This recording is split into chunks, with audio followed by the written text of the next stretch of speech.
Hello everyone मु रानू मोर ए नुआ channel को आपण मानक बहुत बहुत वेलकम। आज मोर गोटे नुआ लाइफ स्टार्ट होगा जाऊँगी। आज प्रथम थर पर निज देश छाड़ी अलग गोटे देश माने ईस्ट आफ्रिकार रहा जाऊँगी।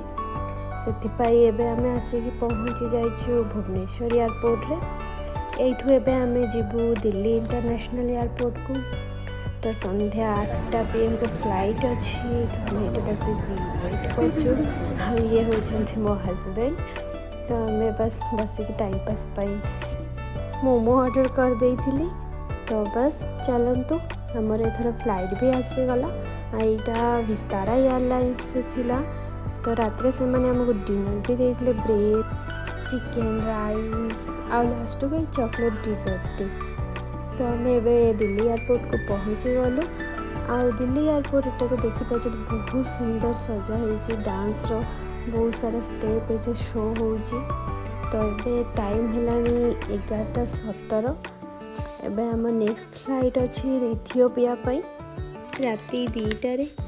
तो हाथ में तो ये बहुत टाइम अच्छी तो आराम से आम चलिकी जाऊँ। ओह मु तो आपण मानक कहवाक ही भूली जाइए कि मु आफ्रिका कौन पर जाऊँगी। एक्चुअली मो हजबैंड से जॉब करती। तो बस से पर्पस रे ही आम जाऊँ।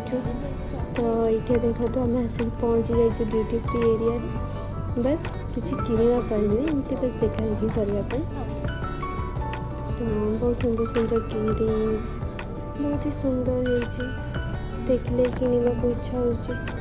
चलतु आ बेसी देखी नहीं थोड़ा बोर्डिंग टाइम है। तो चलतु जीवा गोटे नुआ जर्नी 8 घंटा जर्नी पर मु गोटे नुआ कंट्री रे थी। तो इतने लंबा जर्नी पाई तांके गोटे इयरफोन्स देकी गले किसी भी मूवीज देखा। तो मु गोटे कार्टून मूवीज चलाई देली। आ हाँ डिनर भी ता साथी देकी जाइथिले। तो चलतु जल्दी खाई सोइबा। नेक्स्ट दिन गोटे नुआ कंट्री रे आमे थिबा। तो फाइनाली सकाळ है आम ये पहुँची जाइए एडिस आबाबा एयरपोर्ट रे।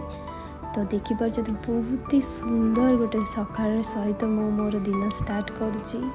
बहुत ही सुंदर गोटे अनुभूति गोटे अलग देश अलग टाइम जोन अलग लोक मैंने जानी से साथी केमती कौन मु रही डील करी।